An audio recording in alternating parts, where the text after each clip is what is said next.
Hello po mga manoy, mga manay, si Dante Maravillas po. Life with Dante M. Channel natin. Ito yung ating podcast na hindi politika yung pinag-uusapan, kundi kung ano-anong mga pwede nating pakinabangan na maging inspirasyon po ninyo. Ngayon, may maganda ko po mga kababayan, mga manoy, mga manay, na isi-share sa inyong balita. Siguradong matutuwa kayo, lalo na yung ating mga manggagawa, yung mga workers na dapat nating binibigyan ng pagpapahalaga yung ating mga workers. Kasi kung walang mga workers po, hindi uunlad ang ating economy. Kumbaga, sabi nila, ang nagpapaunladan yan ng economy, yung mga negosyante, mga investors, yan ang nagpapaunlad ng ating economy. Tama din po.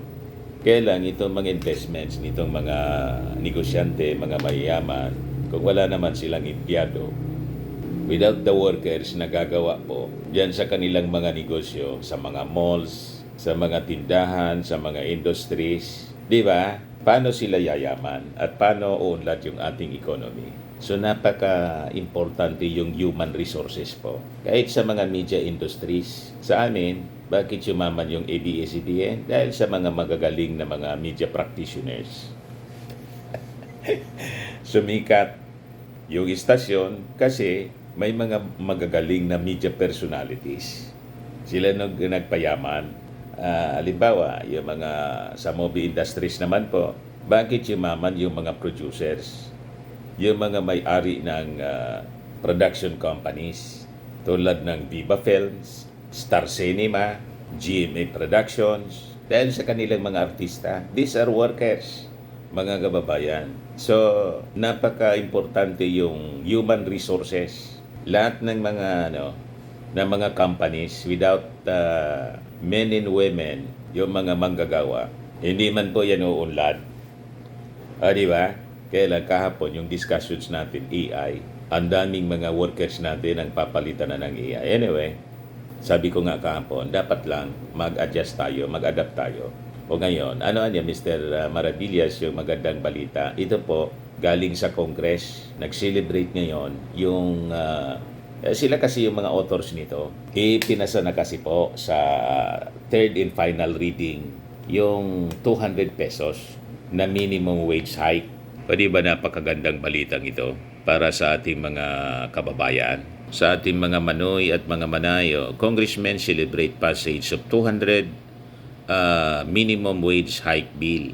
Ipinasa nila sa third and final reading na. Ang ibig sabihin nito, mga kababayan, pag pinirmahan na ito ng ating Pangulong Bongbong Marcos, magiging ganap na batas na po na kailangan sundin ng lahat ng mga kumpanya. Sabi dito sa balita po, House of Representatives members hailed the passage of the 200 pesos minimum daily wage hike bill on third and final reading. So, kung ang sweldo ninyo, alimbawa, 20,000 pesos per month, dati ng 20 pesos per month, so, dadagdagan po yan ng 20 pesos, 200 pesos na daily minimum wage. Kasi yung 20,000 pesos per month, ang ibig sabihin yan, yung sweldo ninyo sa daily minimum, halimbawa, nasa 666. So, 666 plus 200. So, magkano na ba yan? Andali. 866. Kasi 666.6 kung 20,000 yung sweldo ninyo per month, i-divide natin sa 30 days. So, ang ibig sabihin yan, 666.6 ang daily earnings po ninyo, ang sweldo ninyo per day. Ganyan yata dyan sa Metro Manila, ang sweldo minimum, 20,000. So, 666.6 plus 200 daily minimum wage sa passage nitong bill. So idagdag natin yung 200, so 866.6 times 30 sa 1 month.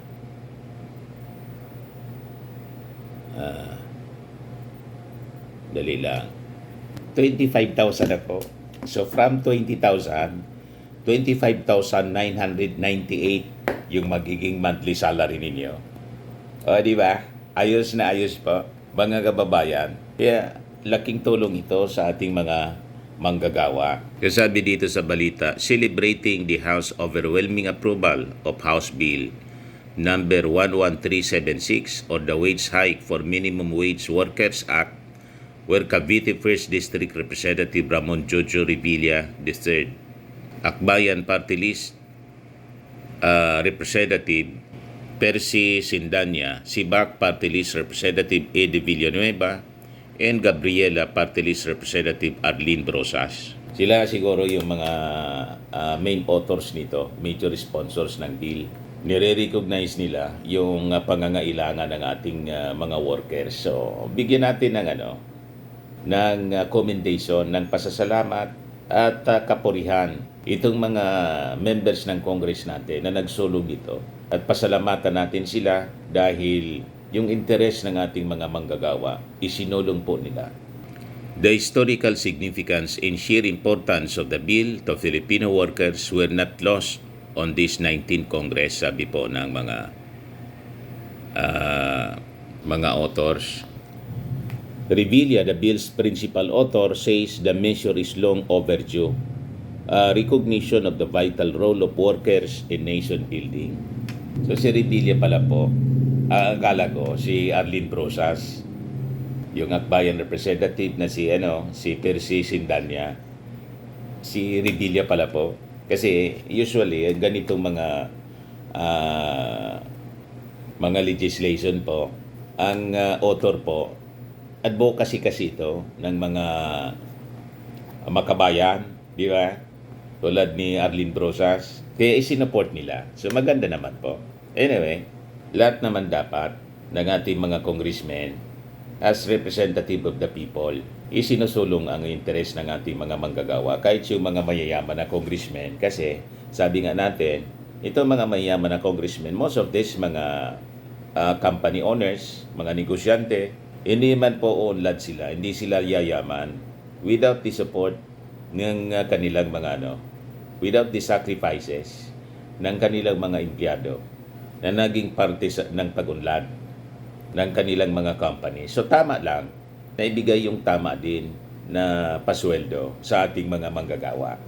Tama po? Yung sabi dito sa balita, Revilla thanked House Speaker Martin Romualdez for backing the measure, which he described as a product of unity and compassion within the House of Representatives. So, sinuport ng mga members ng Congress, including Speaker Martin Romualdez. Kasi ganoon naman talaga. Hindi man yan papasa without the support of the, without the unity ng lahat ng congressmen natin. Pasalamat na lang tayo, walang kumontra sa ating mga congressmen. Although alam natin, marami sa kanila ang mga employers po, may-ari ng mga companies, or if not, kaibigan nila, mga mayayamang negosyante. Kasabi po ni Revilla, malaki po ang pasasalamat natin kay Speaker Martin Romualdez at sa ating mga kasamahan sa Kongreso dahil sa kanilang suporta. Isang makasaysayang hakbang ang ating naabot para sa mga manggagawang Pilipino, lalo na't ang huling legislated wage hike ay lagpas sa 3 dekada na ang nakakaraan. O, di ba? Kaya yung Congress natin, sa totoo lang ngayon, pro-people sila po, pro-masses. So, tingnan natin yung counterpart sa Senado kasi kailangan ito ng counterpart na bill. Bicameral Congress kasi tayo. Kung sino yung sponsor din doon para sa 200 pesos minimum wage. Daily po siya, daily minimum wage para sa ating mga manggagawa. Sabi dito, despite the legislative victory, Revilla was quick to acknowledge that the fight for a living wage is far from over. So makikita ninyo ang malaking suporta para sa ating mga manggagawa kahit ng isang mayamang congressman, anak ni Bong Revilla, kasi sila naman po yumaman dahil din sa pagiging manggagawa sa movie industry. Di ba mga aktor sila? yung tatay niya, yung lolo niya, nagsimula as ordinary worker sa movie industry. And siguro nakikita niya yung mga kasamahan nila sa industriya, sa pelikula. Hindi man lahat kasi nagtatagumpay, sumisikat at maraming mga trabaho, maraming projects, maraming pelikula. Lalo na ngayon, hirap mga kababayan ang movie industry. Kaya nga yung mga artista natin, most of them, mga vloggers na. Bakit niya, Mr. Maravillas, may pera sa vlogging? Kung walang pera sa vlogging po, di sana itong mga movie stars natin hindi magtsatsaga, magsishift sa movie, sa social media vlogging. Hindi ba halata? Hindi ba halata na may pera talaga sa vlogging? Ang daming mga sikat pagkakababayan ngayon, pati mga politiko, si Tulfo, si Rafi Tulfo, naging senador, nagsimula sa pagtrabaho sa media industry and vlogging. Alam ba ninyo na si Rafi Tulfo, yung Tulfo Brothers, yung production outfit nila, sarili nila po tulad ng TBJ, si Tito Big and Joey. Hindi man sila empleyado ng company. Yung company under contract, mga kababayan, sa kanila, sila under contract sa company, baliktad. Mga black timers sila, binili nila yung time slot, then they have their own production. Ganon. Media production. Ibig sabihin, nag-engage na rin sila sa media business. Kasi kung ordinary worker ka lang po sa media, sweldo lang yung aasahan mo. Sabi po sa nabasa natin, nagamit ko na to kahapon, na quotation, na ang sabi po, if salary is your only source of income, you are one step away from poverty. Ayan na gustong sabihin natin, ibig nating ma-realize ng ating mga workers. Dapat magkuhan kayo. Una, siyempre, wala pa kayong kapital. Then, mag-empleyo. Magtrabaho kayo. Pero mag-ipon kayo. At pag may konting naipon na kayo, mag-engage kayo sa kahit maliit na negosyo. Kung gusto mong umunlad, mag-engage kayo in business. Kasi sa reality, tulad ng pinarinig ko sa inyo kahapon, sabi sa pag-aaral, 70% yata ito, 75% ng mga mayayaman on this planet, mga entrepreneur sila.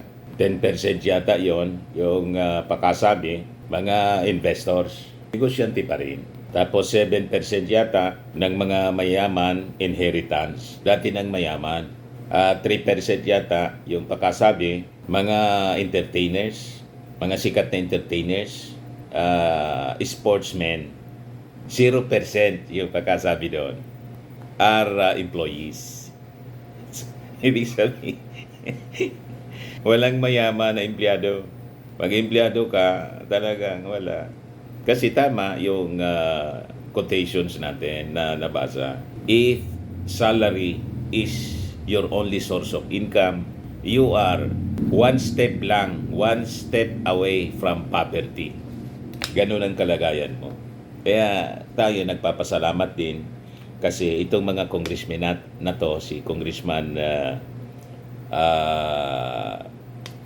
Revilla, si Joe Revilla, naisipan niya ito and sinuport ng buong Congress na madagdagan yung minimum wage, 200 pesos minimum wage ng ating mga manggagawa. So sabi dito, Sindanya called House Bill number 11376 passage as a resounding and historic triumph for Filipino workers in the halls of Congress. 36 years in the making, So sabi niya, the last time a legislated wage hike bill was enacted was way back in 1989 pa. The Akbayan Solon said that the legislation was a lifeline for Filipino workers amid the rising prices of goods.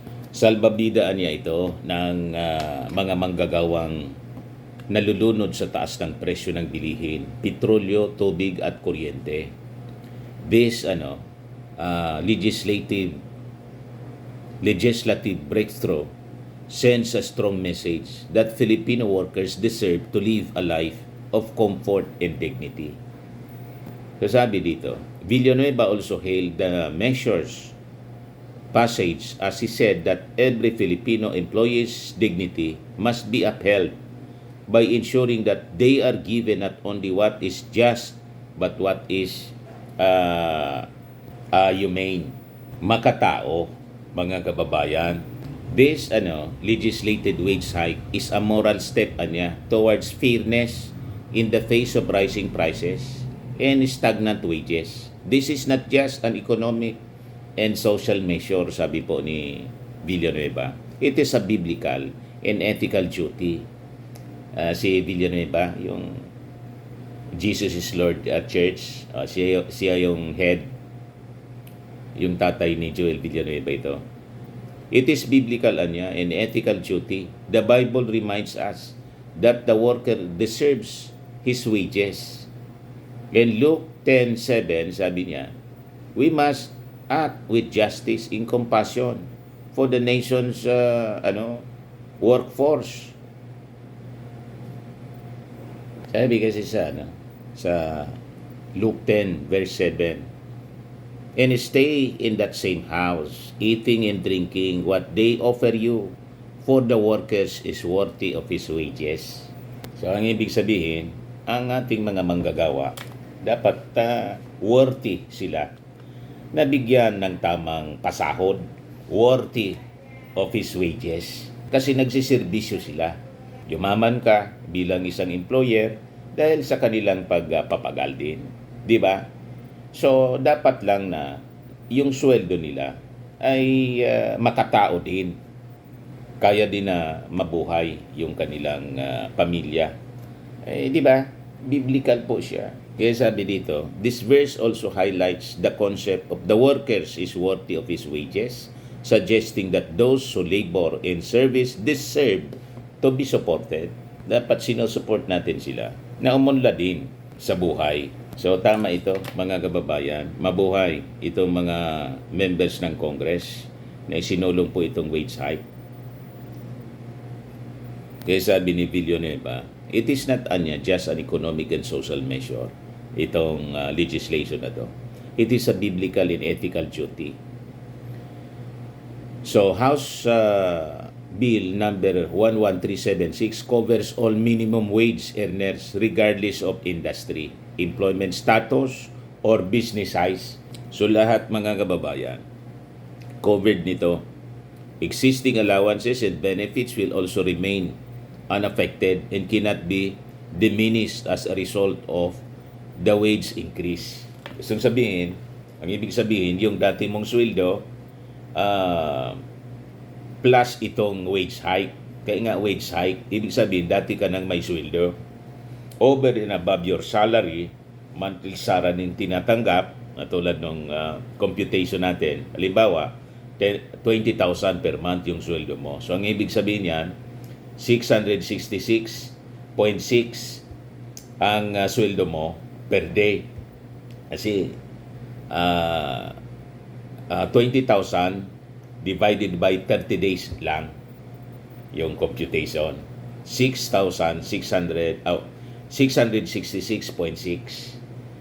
So, kung plus 200, de 866.6 times 30, 25,000 plus yung magiging sweldo from 20,000 to 25,000. So 5,000 pesos increase per month. Yan ang mangyayari, mga kababayan. So the bill also mandates the Department of Labor and Employment to conduct payroll inspection and enforce compliance in both unionized and non-unionized workplaces. It also imposes penalties for violations, which include imprisonment and double indemnity for non-compliance. So doble yung penalties nila. Brosas voted yes to the bill but with reservations. This was because sabi niya mas mataas kasi yung sinusulong nila. 750 pesos across the board increase for workers in order to achieve a 1,200 pesos living wage. Ito maapektuhan din yung mga industries, yung mga negosyo, mabankrupt. Kung worker ka sa maliit na negosyo, pagkatapos nagdemand ka ng ganitong increase kasi may batas 750 across the board increase. Kung hindi na din kaya, dapat may balance. Hindi na din kaya ng ating mga companies, magsasara. Di nawalan ka pa ng trabaho. Hindi ba? Imbis na katulong, hindi. Tapos alisan yung mga investors dito. Imbis na dito maglagay ng mga negosyo para makapag-create ng jobs sa ating mga mamamayan, mga newly graduates, pumunta sa ibang bansa. Mga mayayaman yan, mga investors, they can relocate. They can relocate their investments. Papunta silang China, papuntang Taiwan, sa Singapore, sa mga neighboring countries natin. So hindi na naging attractive yung ating bansa sa investments, sa mga investors because of high cost of labor. Kaya dapat inaaral talagang mabuti na dapat you strike a balance. Hindi naman yung hindi makatao yung sinisweldo, hindi naman yung sobra-sobra na it will reach yung bankruptcy, mabankrupt yung negosyo. So we are inviting investors para makapag-create tayo ng jobs para sa ating mga mamamayan. Kung hindi na attractive dito ang mamuhunan, wala na. Lalo tayong maghihirap. So, importanteng pinag-aaralan. Pero hindi na din natin, mga kababayan, masisisi itong mga nasa labor sector tulad ni Brusa. Siyempre, ipaglalaban din nila yung kanilang interest. That is normal. So it has been 36 years since the last legislated minimum wage was approved. Now is the time to finally break the long years of legislative inaction, sabi po niya. So anyway, congratulations sa ating mga workers. Pero tatandaan ninyo po that powerful quote na sinabi ko. Kung gusto ninyong umangat sa buhay, kailangang maging entrepreneur tayo.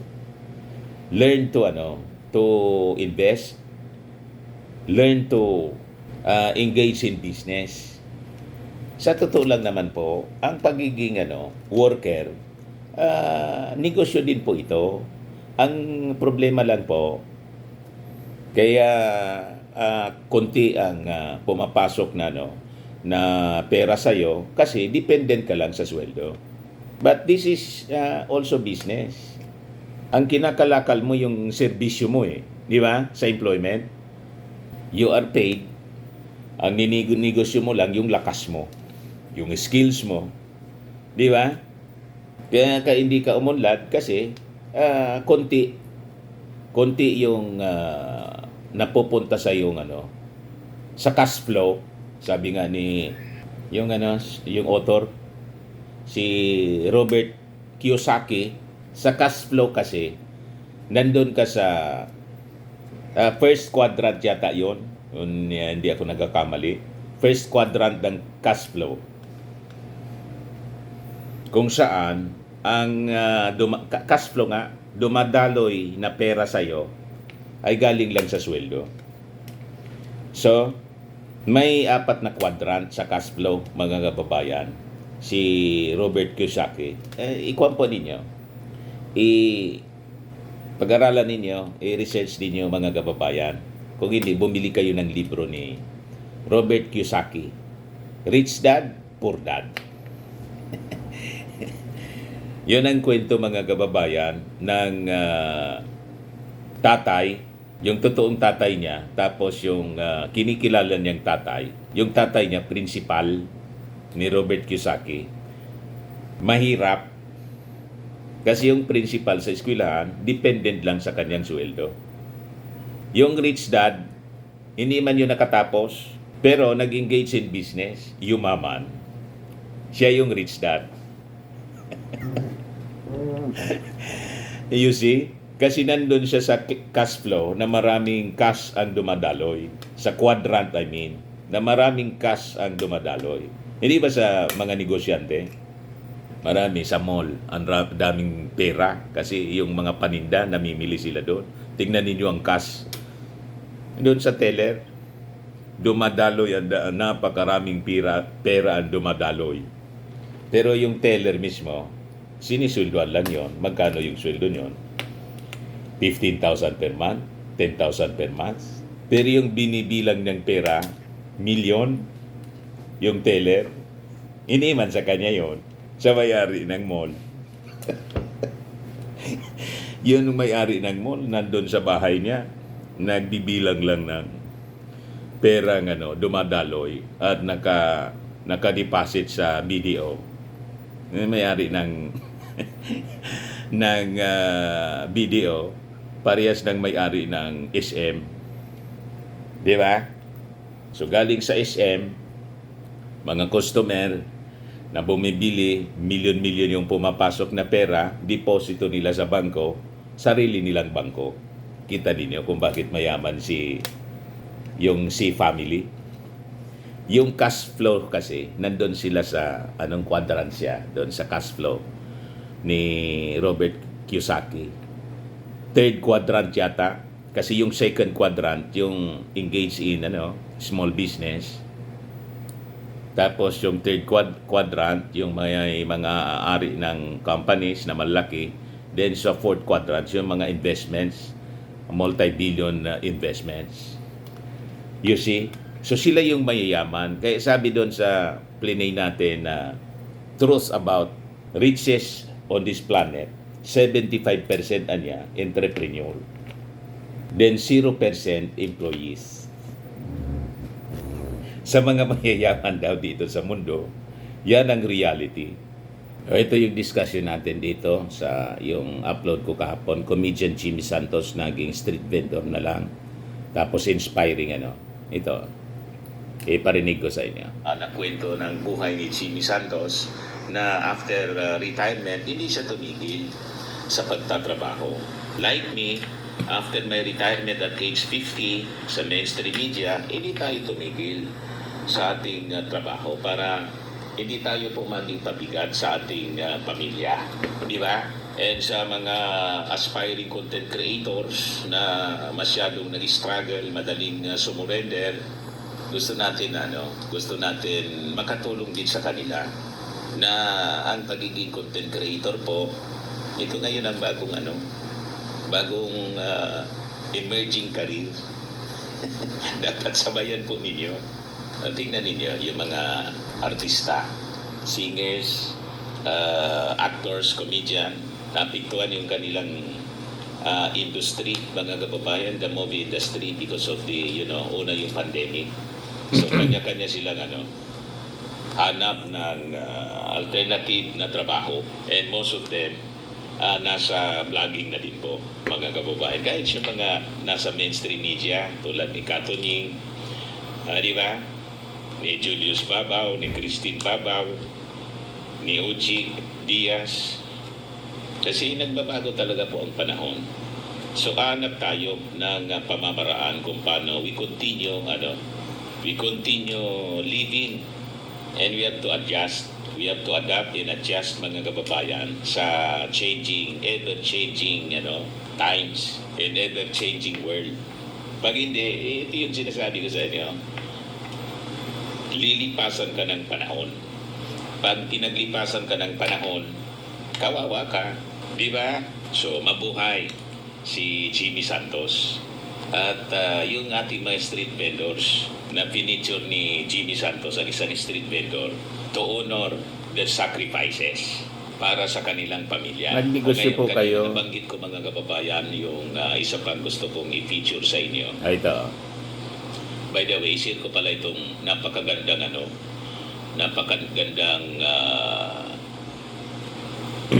nabasa ko dito sa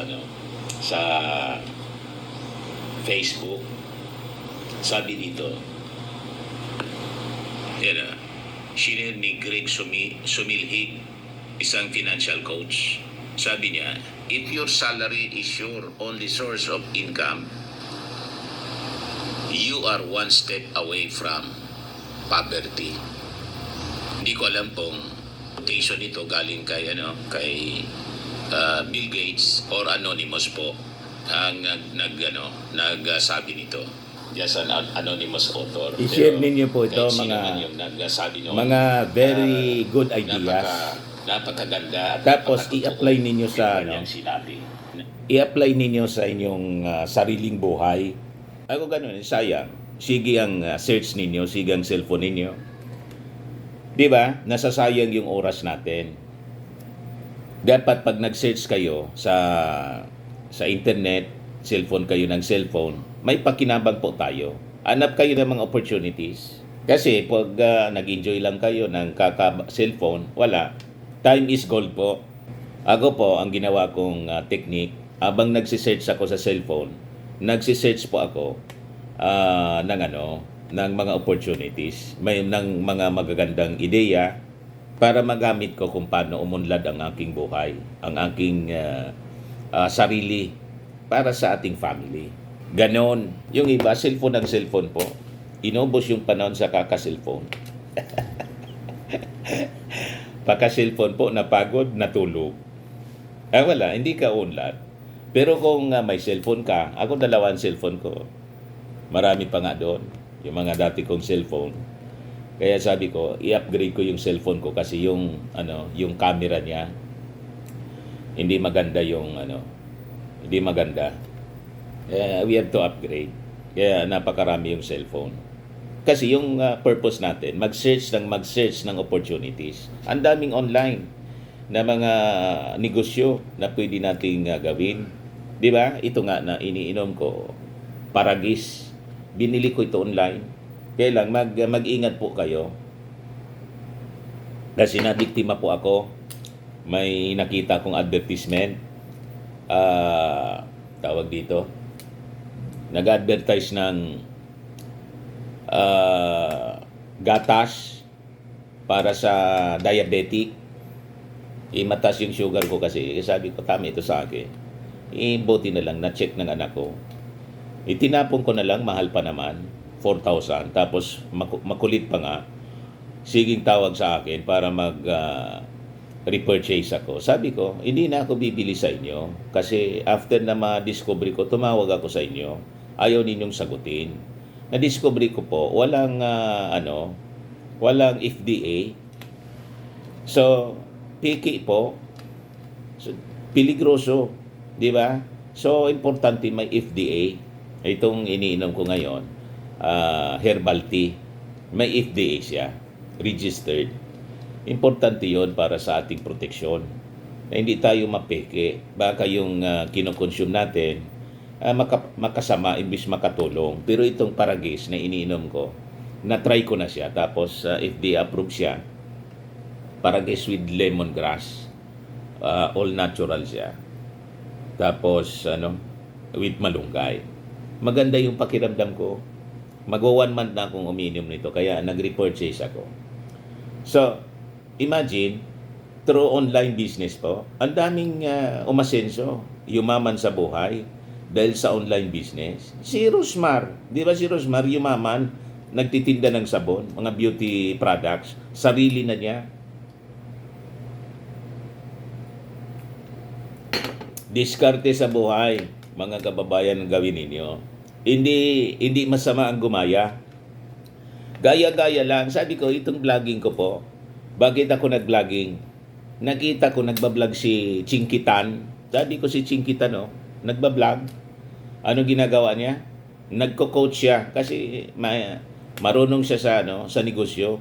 So kanyang experience po, Dinidiscuss niya kung paano mag-ipon, etc. Tingnan ninyo, mayaman na. Pinopromote niya yung libro niya. Nakita ko po siya online. Sabi ko, kaya ko to. That was in 2016. So, nag-resign ako sa mainstream media to do my online discussion din. Nagtinda-tinda tayo ng yung facial. Kaya tingnan ninyo, hindi ako tumatanda. Firmax.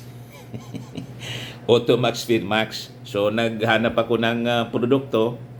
Kataon man, may nag-introduce sa akin, nasa radyo pa ako noon, na may nag-introduce sa akin ng product na ititinda. Huwag kayo pong mahiya sa pagtinda-tinda. Sabihin ko sa inyo, pag nasa pagtinda-tinda kayo, small business na ganyan, at na-train kayo, sabihin ko sa inyo, yun na ang possible chance ninyo na umunlad sa buhay.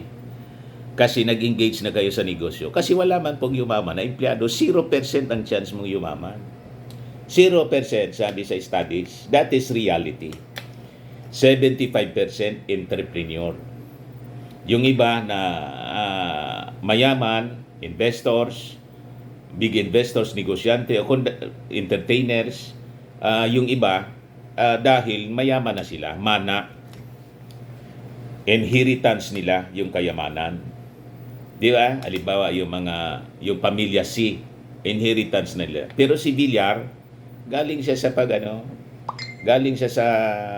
paglangoy sa dagat ng basura. Pero siya ang pinakang mayaman ngayon. Si Camille Villar, inheritance na niya, ang yaman niya, namana na sa tatay. Pero yung tatay, galing sa mahirap, naglalangoy nga sa dagat ng basura. Parang si Isko Moreno. Di ba? May kasabihan tayo mga kababayan. If you are born poor, it's not your mistake. Pag ikaw daw ipinanganak ng mahirap, hindi mo yun kasalanan. Kasi wala kang magawa. Di ba? It is not your mistake. But if you die poor, you are born poor and you die poor, it's your mistake already. Kamalian na po ninyo. Bakit? Ang ibig sabihin niyan, pobre ka na nga, pinanganak ka ng pobre, wala ka mang ginawa sa buhay mo para umasinso. It's your mistake. Lahat man tayo po, di ba, pinanganak na hubad, walang damit, yung oras natin lahat, parehas man, 24 hours a day. Bakit may mayaman? Bakit may mahirap? So, depende yun sa gamit mo ng oras mo. Because time is gold. Kaya, if you were born poor, it is not your mistake. But if you die poor, it is your mistake. Tama pa? Gumawa kayo ng paraan para maayos sa inyong buhay. Ganun ang ginawa namin. Napakahirap ng buhay namin. Nasa barangay lang. Magsasaka. Farmer po ang tatay ko. Ako din farmer. Yun ang kwento ng aking buhay. Pero ayaw ko naman magyabang sa inyo. Okay na kami. At least okay na kami ngayon. Kasi gumawa kami ng paraan para maayos din kahit papano ang ating buhay. And that is we engage in business. From employee to entrepreneur. Kasi po, sabi, na-discover ko sa Cox Research ko na 75% ng mayayaman, entrepreneur. 0% employees. Nagets na ninyo? Magsa-sideline na kayo sa pag-ninegosyo ngayon. Hindi pa po huli ang lahat. Yung may-ari ng yumaman, after 50 years na. Pero nag-start si Colonel Sanders, yung KFC, sa pagbibinta po. Yung KFC, yung chicken, sa pagbibinta, 40 years old siya. Nag-start ng pagbibinta. Over 40 years na siya. 50 years nang tumama siya sa negosyo. Colonel Sanders. Wala sa edad, mga kababayan, ang pagtagumpay. Yan si Colonel Sanders. naglalako ng fried chicken, yung timpla niya. Rejected for 1,009 times rejected. Kung tumigil siya, mga kababayan, kasi rejected siya ng 1,009 times, hindi siya umulit-ulit nag-try for another try, pang 1,010 na pagtatry na magbenta, o di wala sa ng KFC tayo ngayon. Kita ninyo, habang buhay may pag-asa, huwag susuko po. Ayan man lang po, napaba yung ating kwentuhan. Ako po si Dante Maravillas. Bye-bye po. Kung hindi pa kayo naka-subscribe pala dito sa ating podcast, Life with Dante M, click subscribe po para makatulong po sa atin, sa inyo po, yung ating mga experiences, yung ating mga sinishare na kwento para sa pagtagumpay. Okay po? Bye-bye po. God bless.